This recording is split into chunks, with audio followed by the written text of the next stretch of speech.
¿Alguna vez te has preguntado si tus seres queridos que ya partieron siguen velando por ti desde el cielo? Esta idea conmueve el corazón, pero también plantea una pregunta crucial. ¿Qué dice realmente la Biblia sobre ello?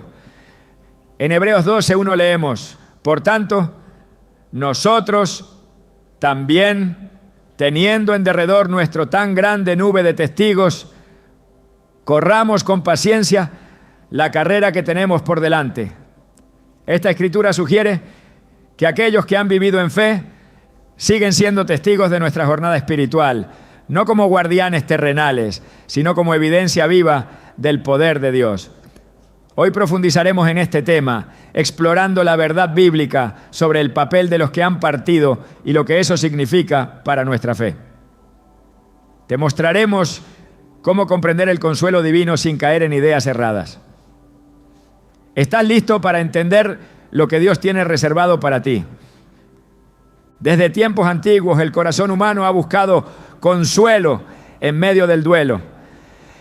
Hay momentos en los que la pérdida de un ser querido parece demasiado profunda para ser explicada. Momentos en los que mirar al cielo y preguntarse si aún están allí cuidándonos se vuelve inevitable. ¿Dónde están realmente? ¿Nos ven? ¿Nos protegen? Estas preguntas no solo surgen del dolor, sino del deseo de creer que el amor no muere, que los vínculos no se cortan con la muerte. Y es aquí donde muchos comienzan a construir ideas, teorías o creencias que a veces se apartan sutilmente y otras de manera evidente de la verdad que Dios nos ha dejado revelada. Pero cuando abrimos la palabra, cuando dejamos que sea la Biblia la que responda, encontramos algo mucho más poderoso, algo que no se basa en suposiciones humanas, sino en una promesa celestial.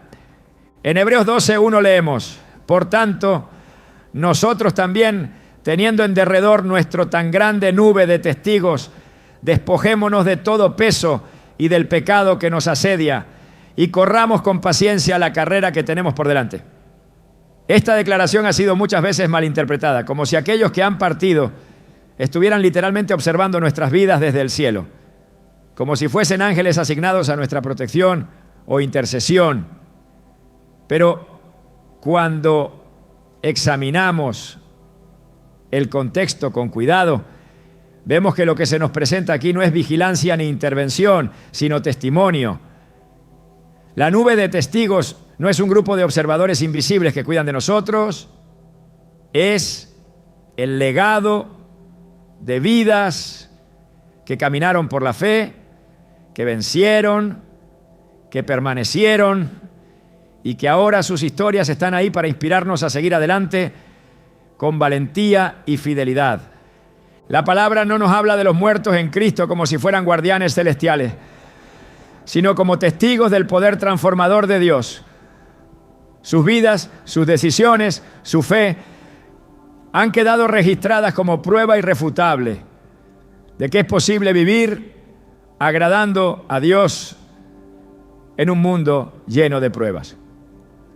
Este versículo conecta directamente con el capítulo anterior, Hebreos 11, donde se relata la historia de hombres y mujeres que, a pesar de sus debilidades, caminaron en obediencia y fueron aprobados por su fe.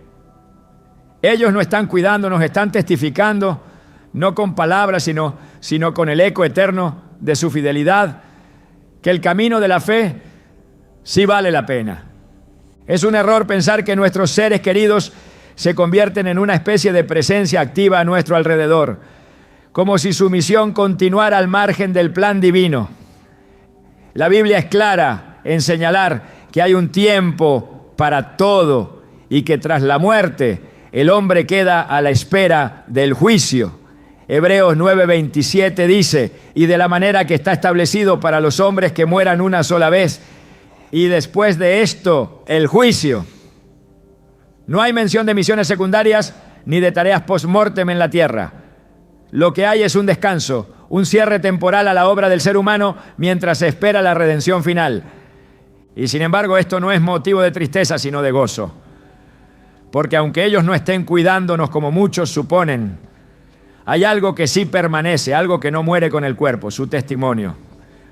Cuando la Biblia habla de testigos, no se refiere a espíritus que observan desde las nubes, sino a ejemplos que nos hablan a través de lo que vivieron. El recuerdo de una madre que oraba cada mañana antes de salir a trabajar. El ejemplo de un abuelo que nunca dejó de leer su Biblia ni de orar por su familia. El silencio sabio de una abuela que sufría pero nunca se quejaba. Todo eso permanece. Todo eso nos empuja a continuar. Y aunque no puedan protegernos como lo hace Dios, sus huellas en nuestra vida son como señales en el camino que nos recuerdan que también nosotros estamos llamados a dejar un legado. Jesús mismo enseñó que Dios es el único que vela sobre nosotros de día y de noche. En el Evangelio de Mateo, capítulo 10, versículos 29 al 31, declara: no se venden 2 pajarillos por un cuarto. Con todo, ni uno de ellos cae a tierra sin que lo permita vuestro Padre, pues aún vuestros cabellos están todos contados. Así que no temáis, más valéis vosotros que muchos pajarillos. Aquí no hay espacio para intermediarios ni para cuidadores espirituales improvisados. El cuidado de Dios es personal, detallado, constante. No necesita la ayuda de los muertos para proteger a los vivos. Su poder es suficiente, su amor absoluto, su vigilancia perfecta. Y sin embargo, Él sí utiliza la memoria. Dios que no olvida nos permite recordar. Y en ese recuerdo puede haber sanidad, dirección y fortaleza. Porque cada vez que recordamos cómo caminó en fe quien ya no está, cómo superó pruebas, cómo amó, cómo perdonó, cómo creyó, también nosotros somos llamados a hacer lo mismo. En ese sentido, sí hay una forma en la que siguen con nosotros, no como cuidadores, sino como ejemplos vivos de una carrera terminada con honor. Pensemos en Moisés. Él no vive entre nosotros, no nos cuida, no intercede por nuestras decisiones. Pero su historia está viva, su ejemplo nos sigue hablando. Nos enseña que aunque un hombre puede fallar, también puede levantarse. Que aunque el desierto sea largo, la promesa sigue firme.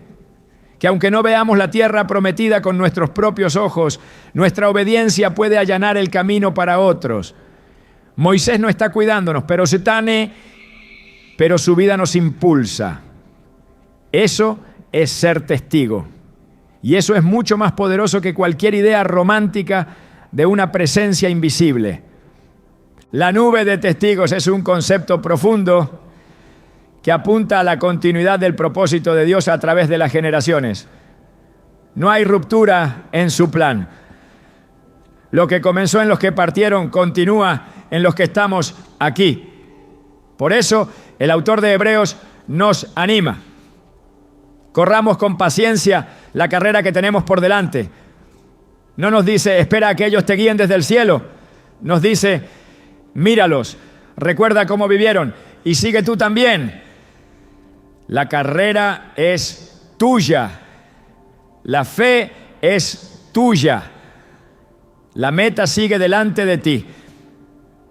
Tal vez hayas sentido alguna vez que un susurro, un sueño, una señal era una comunicación directa de alguien que ya partió.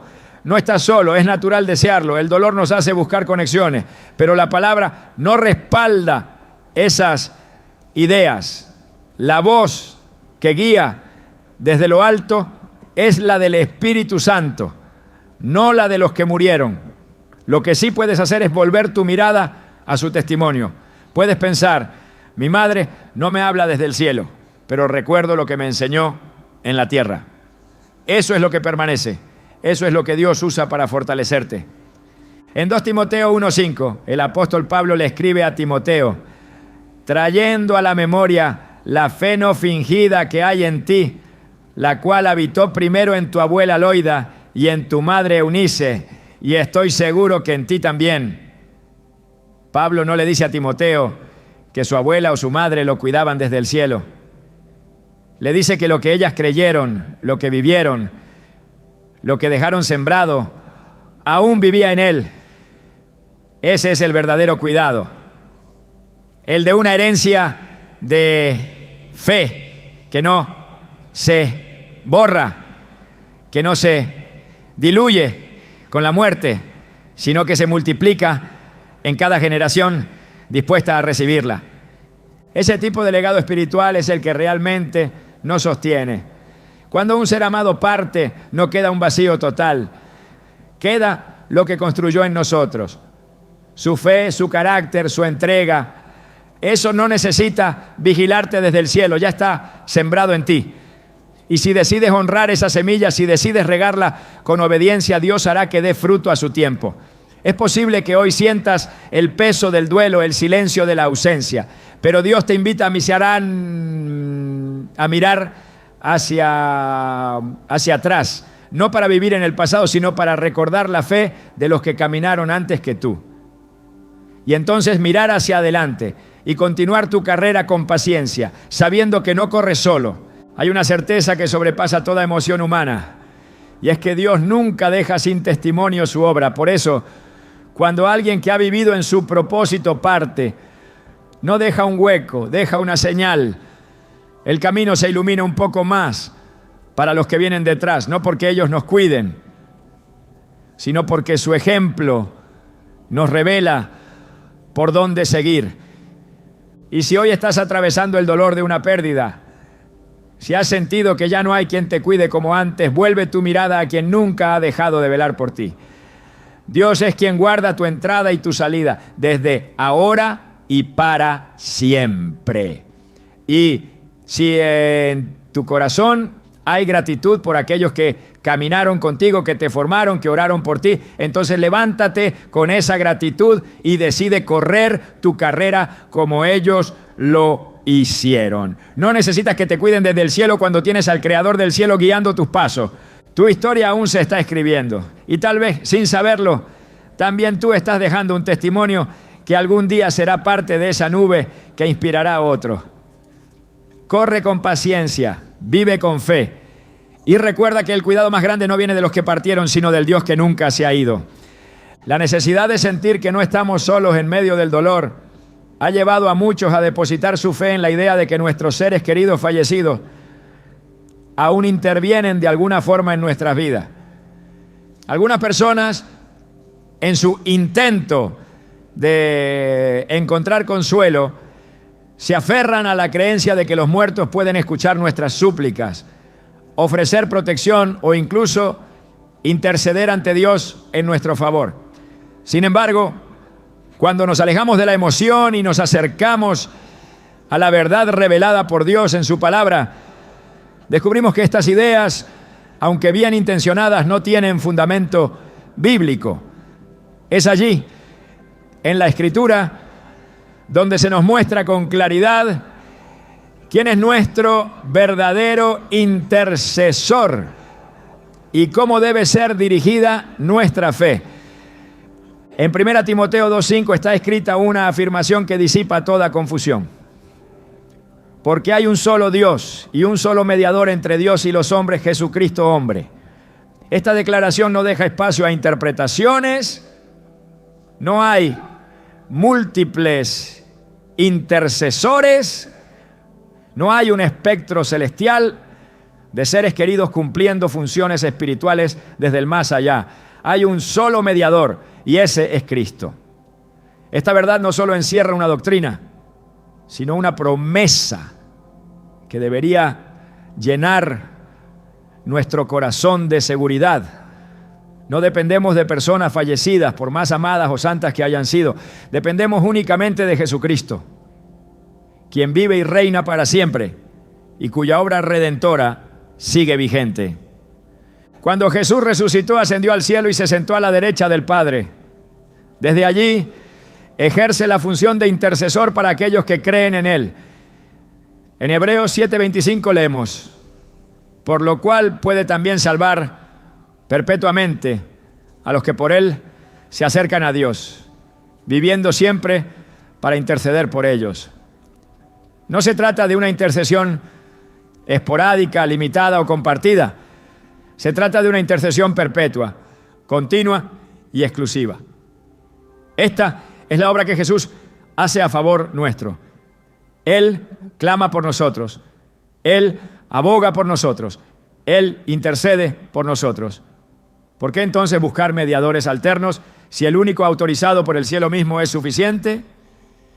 La Biblia jamás sugiere que las almas de los fallecidos continúan activas en asuntos terrenales, ni que tengan la capacidad de comunicarse con los vivos, ni que puedan recibir oraciones. Al contrario, se nos instruye a dirigir nuestras oraciones solo a Dios.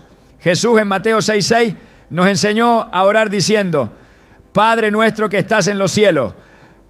No nos enseñó a dirigirnos a María, ni a los apóstoles, ni a nuestros familiares fallecidos. Nos enseñó a orar directamente al Padre, sabiendo que por medio del Hijo tenemos acceso libre al trono de la gracia. Esta instrucción es clara, directa e incuestionable. La oración es una comunión espiritual con el Dios vivo, no con aquellos que han muerto. Además, la idea de que los muertos puedan oír nuestras palabras contradice lo que la palabra enseña sobre el estado de los muertos. En el libro de Isaías, capítulo 8, versículo 19, el Señor reprende duramente al pueblo por buscar comunicación con los muertos. No consultará el pueblo a su Dios, consultará a los muertos por los vivos. Este pasaje denuncia directamente la práctica de intentar comunicarse con los difuntos, mostrando que hacerlo es una forma de desviarse de la verdadera fuente de sabiduría, que es Dios mismo.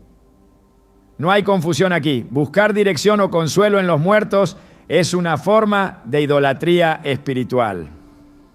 Es reemplazar al único Dios vivo por figuras que ya no tienen parte en las actividades de la tierra. El libro de Deuteronomio también es contundente al respecto. En el capítulo 18, del versículo 10 al 12, se prohíben explícitamente todas las prácticas relacionadas con la invocación de los muertos. No sea hallado en ti quien practique adivinación, ni agorero, ni sortílego, ni hechicero, ni encantador, ni adivino, ni quien consulte a los muertos, porque es abominación para con Jehová cualquiera que hace estas cosas. La seriedad de esta advertencia no debe pasar desapercibida. No se trata de una mera tradición errada. Se trata de una práctica que Dios detesta porque pervierte la verdad y contamina la fe. En muchos casos, la raíz de este error está en la confusión entre honra y adoración. Honrar la memoria de los que partieron es un acto digno. Recordar su amor, sus enseñanzas y su ejemplo puede fortalecernos. Pero otra cosa muy distinta es hablarles, pedirles favores o creer que ellos median por nosotros. Esta es una línea que, una vez cruzada, sustituye el verdadero culto a Dios por una dependencia emocional disfrazada de espiritualidad. Es importante comprender que el reino de los cielos no se edifica sobre emociones humanas, sino sobre la verdad revelada. Cuando Jesús estaba en la tierra, nunca instruyó a sus discípulos a dirigirse a los que habían muerto. En ningún momento del Nuevo Testamento se muestra a los primeros cristianos orando a personas fallecidas. Al contrario, la comunión que se destaca es con el Espíritu Santo, quien fue enviado precisamente para acompañarnos, guiarnos y fortalecernos en este tiempo de espera. Jesús prometió: y yo rogaré al Padre y os dará otro consolador para que esté con vosotros para siempre. Juan 14, 16. Este consolador no es el alma de un familiar que murió, ni un espíritu de un antepasado. Es el Espíritu de Dios y es el único que habita en los creyentes para sostenerlos y enseñarles. Aceptar esta verdad no significa despreciar la memoria de quienes amamos. Significa poner en orden espiritual aquello que solo puede ocupar un lugar en el recuerdo, no en el altar. Dios no comparte su gloria con nadie.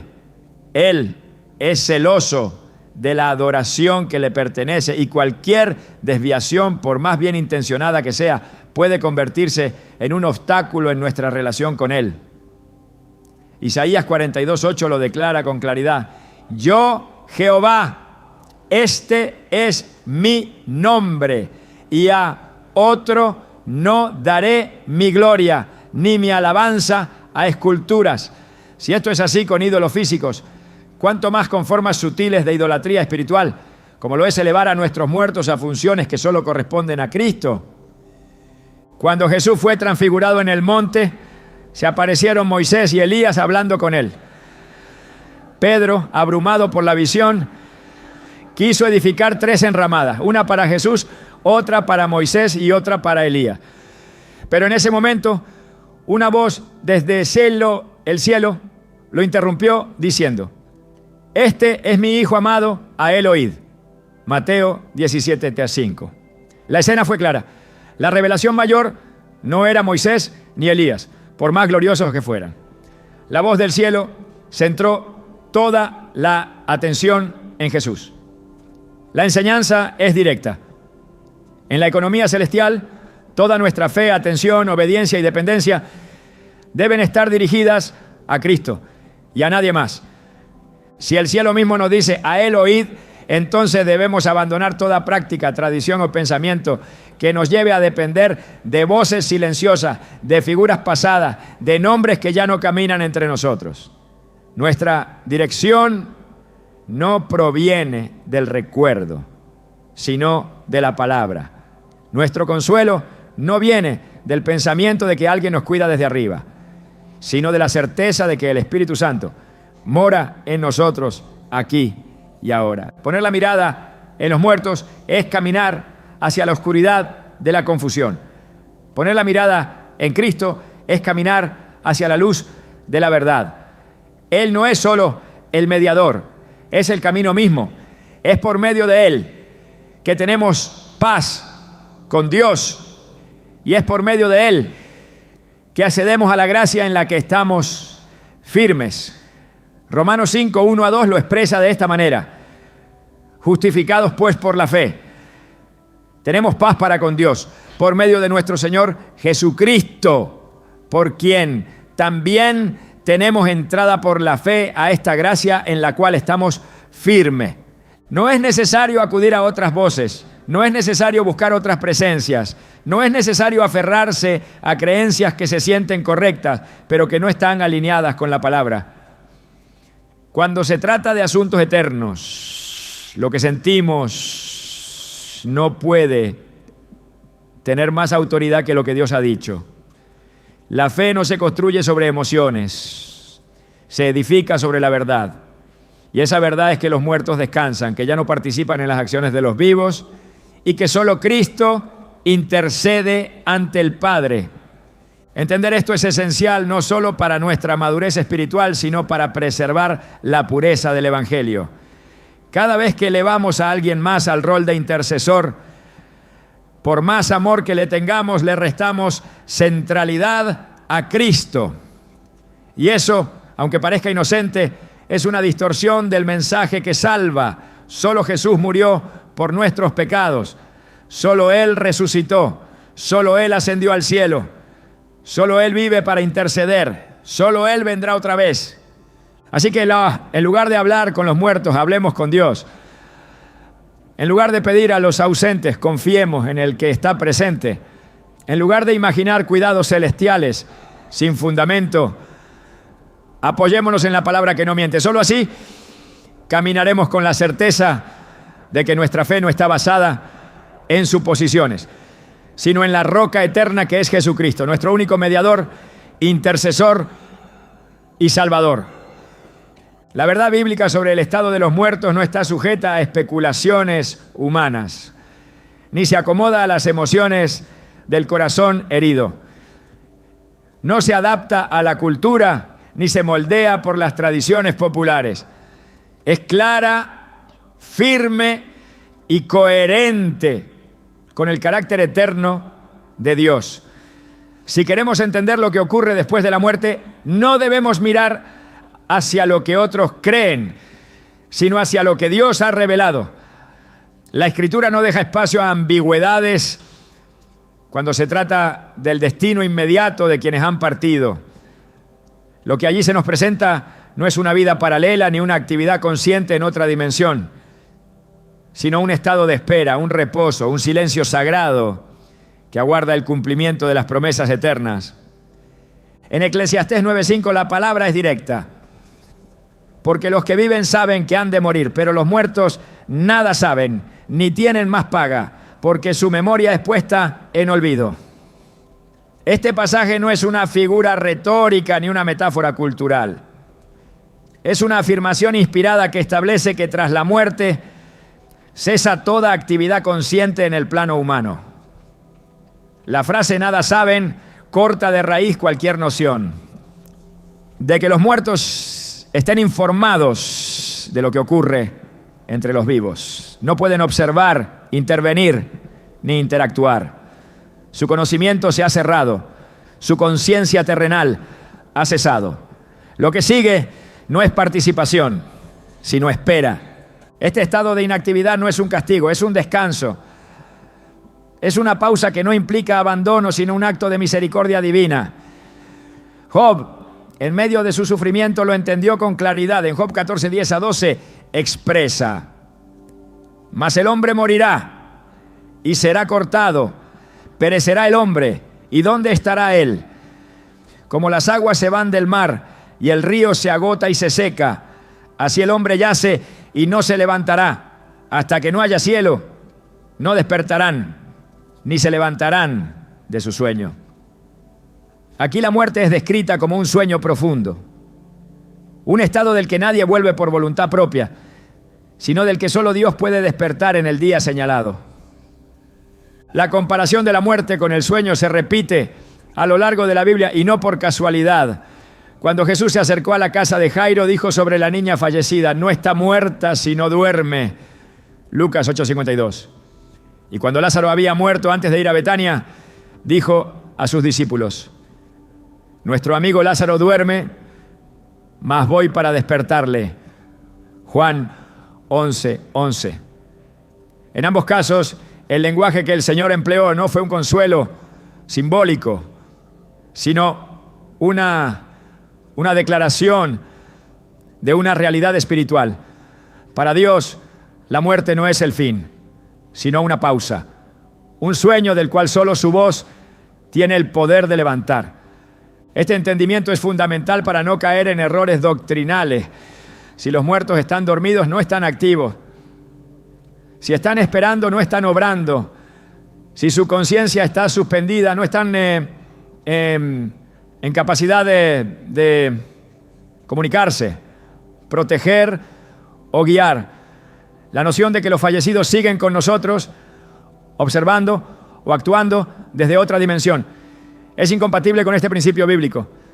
La muerte interrumpe la actividad humana y solo Dios sostiene el alma hasta el día de la resurrección. La enseñanza de Jesús sobre el fin de los tiempos refuerza esta verdad. En Juan 5:28-29 dice: no os maravilléis de esto, porque vendrá hora cuando todos los que están en los sepulcros oirán su voz, y los que hicieron lo bueno saldrán a resurrección de vida, mas los que hicieron lo malo a resurrección de condenación. La resurrección no es una continuación de la vida desde otra realidad consciente, sino un despertar literal desde el sepulcro. Los muertos no están despiertos, no están activos, no están presentes en los acontecimientos de la tierra. Están esperando la voz del Hijo del Hombre que, en su tiempo perfecto, los llamará de nuevo a la existencia consciente. Esta verdad no debilita la esperanza, sino que la fortalece, porque nos libera de la angustia de creer que quienes partieron nos observan, nos juzgan o sufren por lo que nos ocurre. Nos permite entender que han entrado en un descanso sagrado, donde ya no hay dolor, ni lucha, ni angustia. El Salmo 115:17 lo confirma con sencillez: no alabarán los muertos a Jehová, ni cuantos descienden al silencio. El silencio de la muerte no es ausencia de Dios, sino espera del cumplimiento de su plan eterno. Quienes duermen en Cristo están seguros, no vagan, no hablan, no padecen. Están guardados, reservados para el día de la redención. La parábola de las 10 vírgenes en Mateo 25 nos ofrece una imagen de espera, de preparación, de vigilancia espiritual para los vivos, no de participación de los muertos. Quienes están en reposo no comparten nuestras jornadas ni intervienen en nuestros asuntos. Ya no es su tiempo. La carrera que debían correr ya terminó. Ahora esperan el galardón que solo el justo juez puede entregar. David, el hombre conforme al corazón de Dios, lo entendió con humildad y sabiduría. Después de perder a su hijo recién nacido, expresó con profunda resignación espiritual: yo voy a él, mas él no volverá a mí. 2 Samuel 12:23. En esas palabras se encierra la aceptación de un orden divino. David no esperaba señales, no esperaba visitas en sueños, no esperaba mensajes del más allá.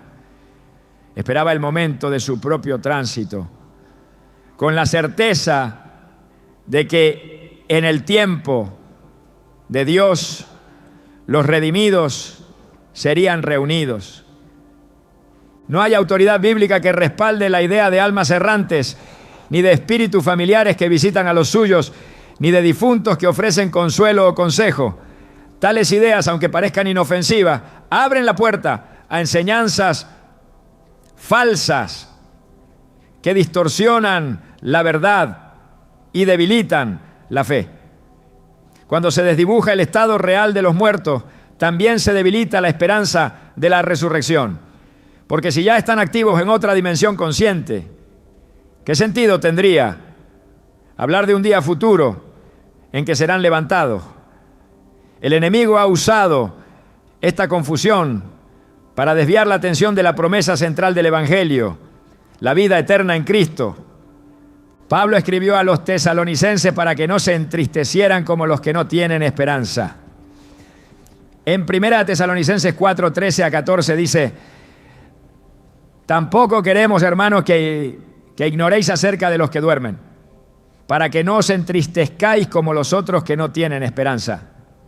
Porque si creemos que Jesús murió y resucitó, así también traerá Dios con Jesús a los que durmieron en él. El apóstol no describe a los muertos como intercesores ni como seres activos.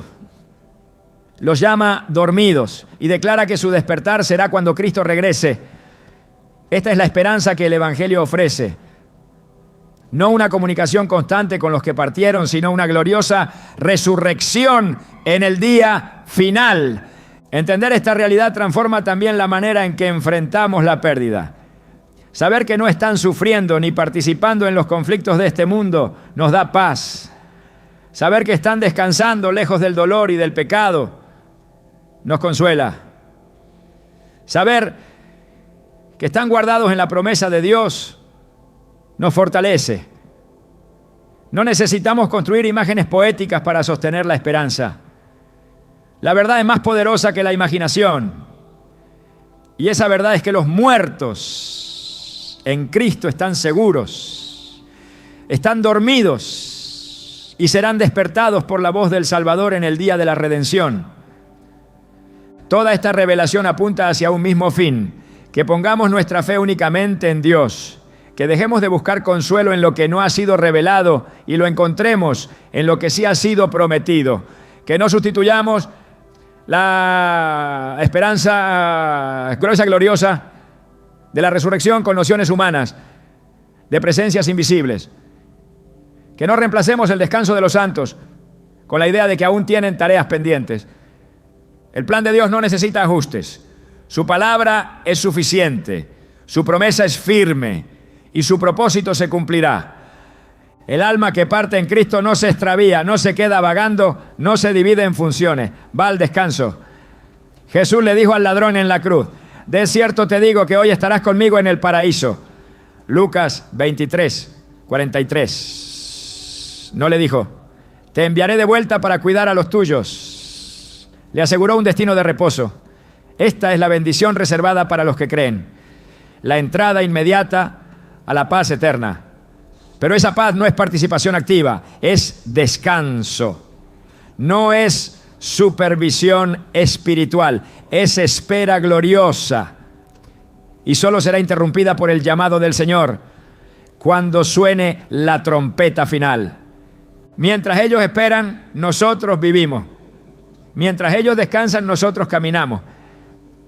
Mientras ellos aguardan el día señalado, nosotros debemos correr la carrera fieles a la verdad, firmes en la doctrina, convencidos de que el Dios que cuida de nosotros lo hace con poder, sin necesidad de asistentes, sin intermediarios ocultos, sin confusión. La fe no necesita sustitutos. Cristo es suficiente. La esperanza no requiere añadidura. La promesa es perfecta. Y el reposo de los que partieron es parte de esa perfección. Cuando la pérdida toca nuestra vida, la necesidad de guía espiritual se intensifica. El alma, herida por la ausencia, comienza a buscar señales. Es en ese terreno frágil donde muchos terminan confundiendo la voz del cielo con ecos de su deseo. Surgen interpretaciones, pensamientos que parecen susurros, coincidencias que se toman como mensajes, sueños que se creen revelaciones. Pero lo que en realidad se manifiesta muchas veces no es la voz de Dios, sino el eco del vacío. La fe no puede construirse sobre impresiones vagas.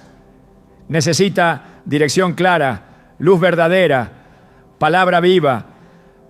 La Biblia no deja lugar a la incertidumbre sobre quién es el que guía al creyente desde el cielo.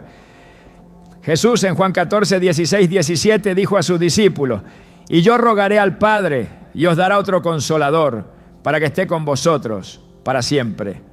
El Espíritu de verdad, al cual el mundo no puede recibir porque no le ve ni le conoce, pero vosotros le conocéis porque mora con vosotros y estará en vosotros.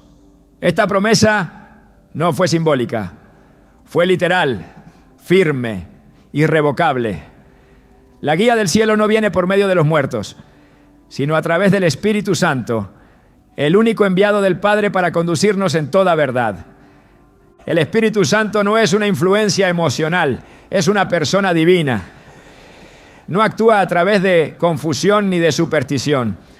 Se manifiesta en la palabra, en la oración, en la convicción interna que brota de una relación constante y viva con Dios. Su voz no es ambigua, no se camufla entre mensajes en sueños, ni se disfraza en recuerdos de personas fallecidas. Su voz es clara, coherente y perfectamente alineada con las Escrituras. Cualquier mensaje que contradiga la palabra de Dios, por más espiritual que parezca, no proviene del Espíritu Santo. En Juan 16, 13, Jesús declara: pero cuando venga el Espíritu de verdad, Él os guiará a toda la verdad, porque no hablará por su propia cuenta, sino que hablará todo lo que oyere, y os hará saber las cosas que habrán de venir. La tarea del Espíritu no es reemplazar a quienes ya no están. Es establecer una conexión directa y permanente entre el creyente y el cielo. Su guía no es una sombra del pasado, sino una dirección firme hacia el futuro. No te lleva al recuerdo de una voz conocida, te conduce a la voluntad del Padre. No se alimenta de nostalgia, sino de obediencia. Buscar señales en objetos, palabras sueltas, fechas especiales o eventos inesperados puede parecer espiritual, pero en muchos casos se convierte en una trampa emocional. La verdadera guía no necesita señales misteriosas, necesita comunión. Y esa comunión solo es posible por medio del Espíritu que habita en los hijos de Dios.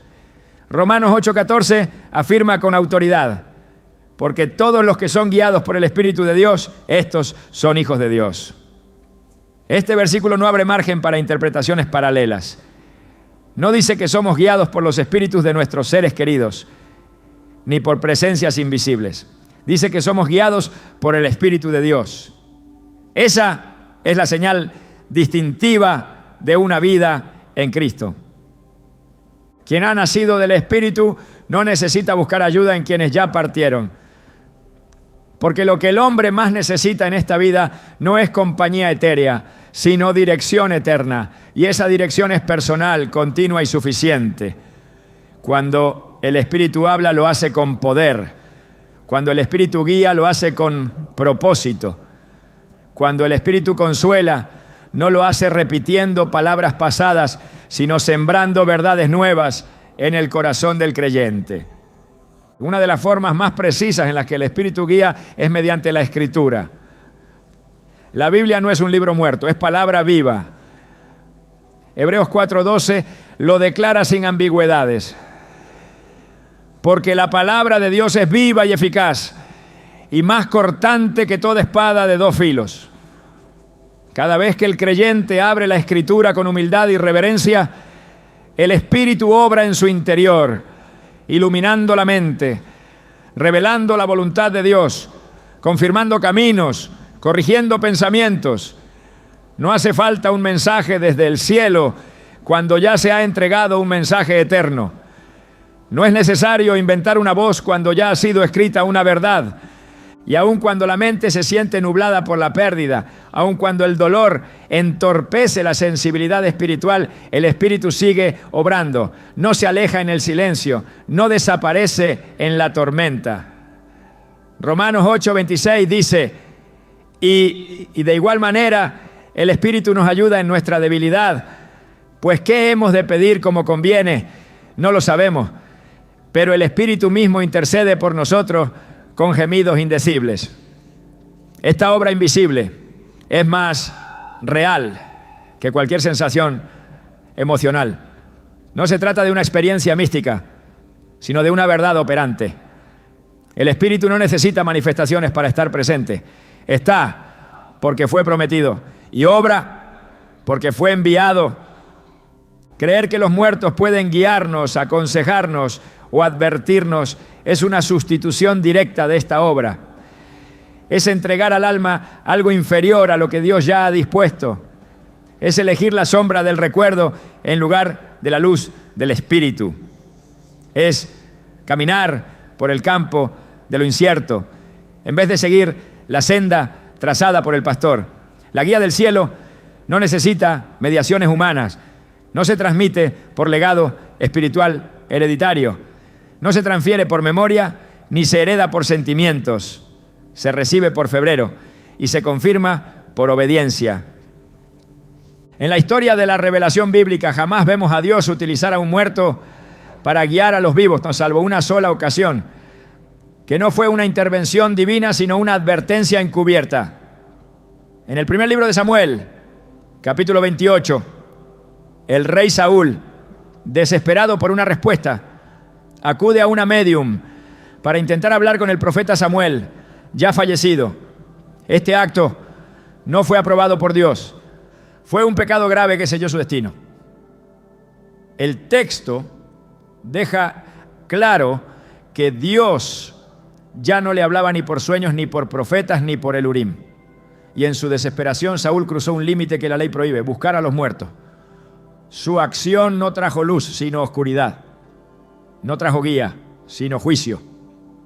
Este relato no valida la consulta a los muertos, la condena. Muestra que cuando el hombre se aparta de Dios, se vuelve vulnerable a los engaños espirituales más peligrosos. La Biblia no presenta la mediumnidad como una opción de fe. La presenta como una práctica prohibida que rompe la comunión con Dios. Porque solo hay una voz que puede hablar con autoridad desde el cielo, y es la del Espíritu Santo. Es fundamental entender que el Espíritu no actúa con base en emociones, sino en la verdad. No responde a rituales, responde a la fe. No se manifiesta a través de supersticiones, sino mediante la obediencia. Su voz se escucha con claridad cuando el corazón está rendido, no cuando está confundido. Su presencia se percibe cuando hay santidad, no cuando hay invención. Por eso, en lugar de buscar indicios en los recuerdos, el creyente debe inclinar su oído a la palabra. En lugar de preguntarse si fue un ser querido el que envió una señal, debe preguntarse si ha estado atento a la dirección del Espíritu. La pregunta correcta no es, ¿me habló alguien que partió?, sino, ¿he escuchado al que habita en mí? El Espíritu no necesita recordarte lo que ya perdiste. Está para revelarte lo que Dios aún quiere hacer contigo. Y esa guía no es genérica, es personal. El Espíritu no solo consuela, redirecciona, no solo fortalece, corrige, no solo acompaña, transforma. No basta con creer que Dios está presente, es necesario dejarse guiar. Gálatas 5:25 declara: si vivimos por el Espíritu, andemos también por el Espíritu. La vida del creyente no es un caminar solitario con memorias como faro. Es una jornada continua bajo la voz viva del cielo. El anhelo de conexión que muchas veces lleva a las personas a atribuir mensajes a los muertos es en realidad un deseo legítimo de dirección. Pero ese deseo solo puede ser satisfecho por la fuente correcta. Todo lo demás es un espejismo. El corazón humano fue diseñado para ser habitado por el Espíritu de Dios. Todo intento de reemplazar esa presencia con cualquier otra es una distorsión peligrosa. No importa cuán familiar se sienta, cuán emocional parezca, cuán reconfortante suene, si no proviene del Espíritu, no es la voz del cielo. El Espíritu de Dios no replica a los muertos, no imita voces pasadas, no revive conversaciones antiguas. Habla una palabra nueva, una palabra viva, una palabra eterna. El alma no necesita que alguien que ya partió le diga que todo estará bien. Necesita que el Espíritu le recuerde que Dios ya lo ha prometido. Y esa promesa no cambia, no caduca, no se desvanece. Sigue en pie, sigue operando, sigue llamando a los que deciden escuchar. En tiempos de confusión espiritual, de dolor profundo, de noches en las que parece que el cielo guarda silencio, la respuesta sigue siendo la misma. No son los muertos los que cuidan tu vida. Es el Espíritu Santo quien la guía. No son sus voces las que sostienen tu fe. Es su palabra viva la que te dirige. No es el pasado lo que marcará tu futuro. Es la presencia de Dios habitando en ti lo que te llevará hacia el cumplimiento de su propósito. La memoria de los que han partido no desaparece con el tiempo. Aunque sus voces se apagaron y sus cuerpos descansan, sus huellas continúan marcando nuestra vida. En ese silencio que deja la ausencia, surge una pregunta ineludible. ¿Cómo se honra a quienes ya no están? El corazón quiere mantenerlos presentes, perpetuar su legado, rendirles tributo. Pero la verdadera honra no se encuentra en rituales, ni en palabras, ni en construcciones emocionales. Está en la vida, en la manera en que decidimos caminar, obedecer, permanecer firmes. La Biblia no nos enseña a buscar conexión con los muertos, pero sí nos instruye a vivir con fidelidad como ellos vivieron cuando caminaron en el temor de Dios. El apóstol Pablo, al escribir a los filipenses, les dijo: lo que aprendisteis y recibisteis y oísteis y visteis en mí, esto haced, y el Dios de paz estará con vosotros. Filipenses 4:9. No les pidió que lo recordaran con tristeza, ni que mantuvieran viva su imagen. Les pidió que replicaran su ejemplo. Honrar a alguien, en el sentido bíblico, no es simplemente hablar bien de él, sino vivir de una manera que refleje las verdades que esa persona encarnó. No se trata de nostalgia, sino de obediencia. No se trata de mantener una imagen, sino de continuar una obra. Esto es particularmente importante cuando hablamos de aquellos que antes de partir sembraron en nosotros principios eternos. Quizá enseñaron, corrigieron, guiaron, intercedieron, protegieron. Todo eso queda, pero no como una herencia pasiva, sino como una responsabilidad activa. Honrar su vida no es contemplar el recuerdo, sino actuar con propósito. No es elevarlos a un lugar que no les corresponde, sino asegurarnos de que aquello que defendieron no se pierda en el olvido.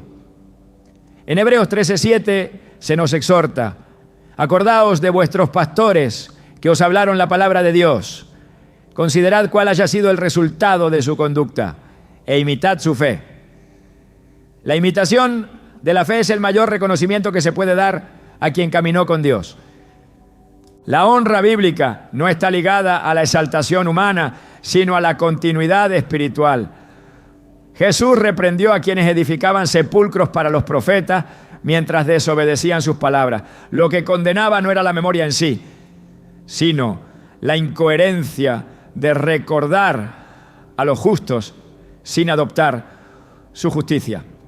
Vivir contrarios a lo que ellos vivieron anula toda intención de homenaje. La honra verdadera se evidencia en la transformación, en el carácter que madura, en la decisión que se alinea a la voluntad de Dios, en la fe que no retrocede. Por eso, cuando un ser querido parte y su vida dejó testimonio de integridad, lo que se espera de nosotros no es una búsqueda de contacto con su espíritu, ni una repetición emocional de lo que fue, sino una determinación firme de caminar como Él caminó. La Escritura nos enseña que el legado espiritual no muere, pero sí puede apagarse si no se aviva.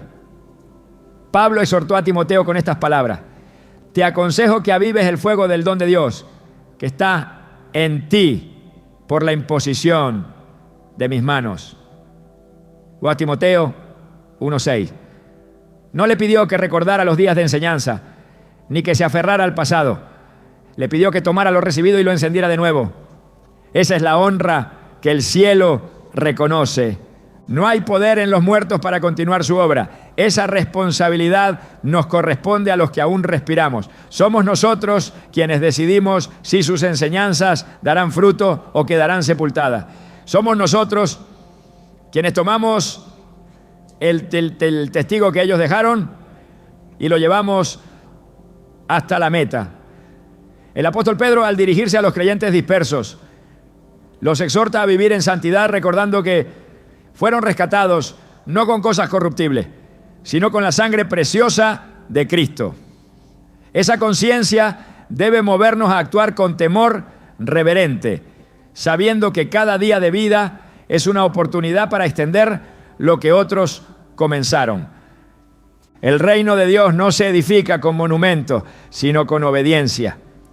No se sostiene en altares levantados a personas, sino en decisiones tomadas por convicción. Cada oración que una madre hizo por su hijo, cada consejo que un padre dejó antes de partir, cada instrucción que un siervo fiel entregó a su generación, tiene valor eterno, solo si quienes los recibieron deciden ponerlas en práctica. El mayor honor no está en recordar, sino en continuar.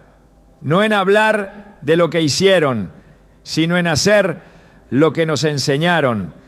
Cuando el libro de Hebreos habla de la nube de testigos, lo hace no para movernos a la contemplación, sino para impulsarnos a la acción. Despojémonos de todo peso y corramos con paciencia la carrera que tenemos por delante. Hebreos 12:1. Esa es la respuesta que honra. Seguir corriendo, no detenerse en la tristeza, no desviarse en la superstición, no paralizarse en el duelo, seguir avanzando, conscientes de que aquellos que caminaron en fe han terminado su parte y ahora nos corresponde a nosotros continuar con fidelidad. Es fácil convertir la pérdida en un punto final, pero en la lógica del reino la muerte de un justo no detiene la obra, la impulsa. La sangre de los mártires no fue semilla de tristeza, sino semilla de expansión. La vida de los fieles no terminó con su último aliento, sino que comenzó a multiplicarse en quienes decidieron imitar su ejemplo. El Evangelio no promueve el luto perpetuo, sino la esperanza activa. Porque para Dios, el paso de esta vida a la eternidad no es una derrota, sino una victoria.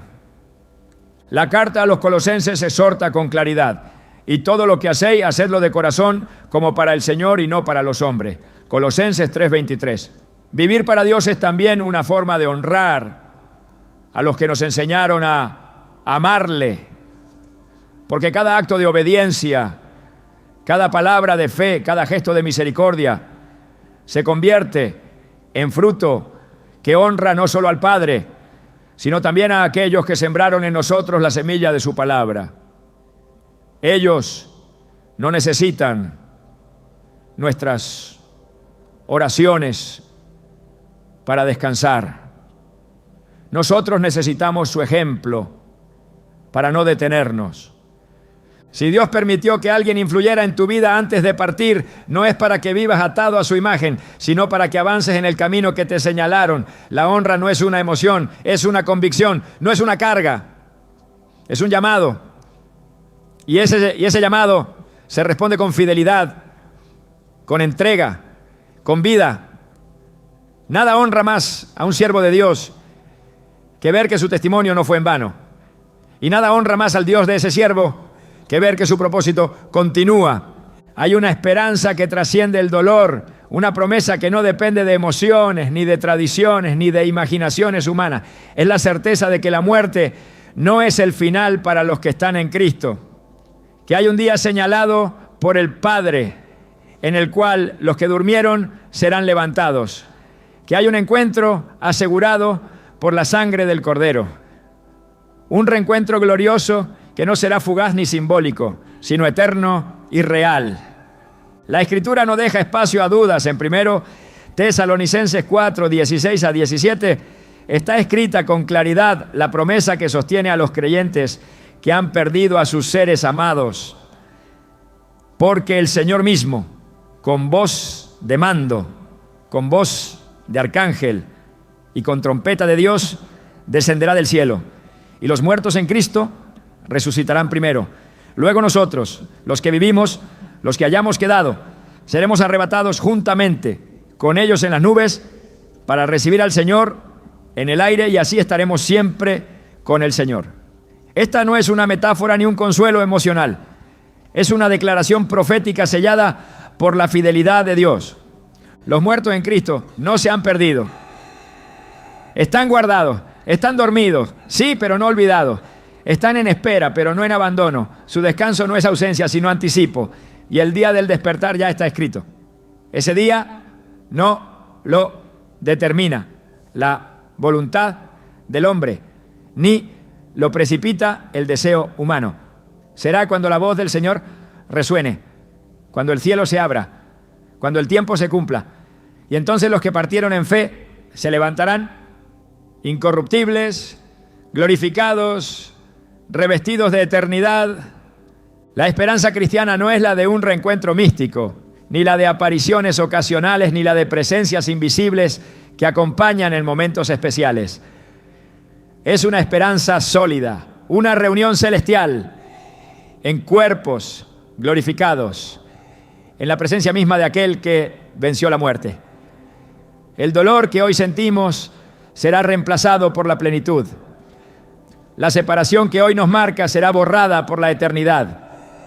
La ausencia será transformada en presencia. Y lo que hoy parece final será apenas el comienzo. En Apocalipsis 21:4 se describe ese momento con palabras que solo el cielo podía pronunciar. Enjugará Dios toda lágrima de los ojos de ellos. Y ya no habrá muerte, ni habrá más llanto, ni clamor, ni dolor. Porque las primeras cosas pasaron. El reencuentro no será solo entre nosotros, sino con Dios mismo. Ya no habrá muerte, porque el autor de la vida reinará. Ya no habrá llanto, porque el consuelo será completo. Ya no habrá despedidas, porque la comunión será perfecta. Quienes hoy descansan en Cristo no volverán a nosotros, pero nosotros sí iremos a ellos. Esa fue la convicción de David cuando supo que no vería más a su hijo en esta vida. No habló desde el dolor, habló desde la fe. Y esa fe es la que sostiene a los que creen. No esperamos reencontrarnos en sueños, ni en símbolos, ni en señales. sino en el día glorioso del retorno del Señor. Allí no habrá separación, allí no habrá muerte, allí todo será restaurado. Esta esperanza no elimina el duelo, pero lo transforma. No borra las lágrimas, pero las alinea con la promesa. No impide la tristeza, pero la cubre de certeza. Porque lo que Dios ha dicho, Él lo cumplirá. Y si Él ha prometido que los muertos en Cristo resucitarán, entonces podemos mirar al cielo no con preguntas, sino con fe. No con ansiedad, sino con expectativa. No con temor, sino con esperanza viva. La historia no termina con la tumba, termina con la gloria. Y en esa gloria, los que hoy parecen ausentes estarán más presentes que nunca. No cuidándonos desde lejos, sino recibiéndonos en la eternidad. No enviando señales, sino compartiendo la plenitud del gozo eterno. No guiándonos en sombras, sino abrazándonos en la luz perfecta del Rey. No hay anhelo más profundo que el de sentirse acompañado. La vida, con sus giros inesperados y heridas abiertas, empuja al alma a buscar señales de que no está sola.